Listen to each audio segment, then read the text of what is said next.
Okay, you guys, this is my grocery haul. This is going to be the items that's going to be on my meal plan for the next 2 weeks. Of course, the eggs is for breakfast. Again, this is just a partial amount of the stuff that I picked up today. Asparagus.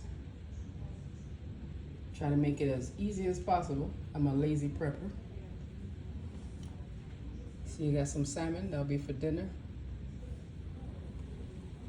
My cucumbers, I guess you can call that my snacks. Spinach. Soy. Can't do cod.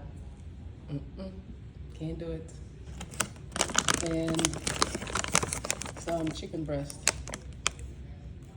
Again, this is just a portion of what I picked up today, so I gotta get started. I guess maybe I'll do another video on the actual meals, the preparation. Well, not necessarily the preparation, but the actual meals once they're finished. So that's it.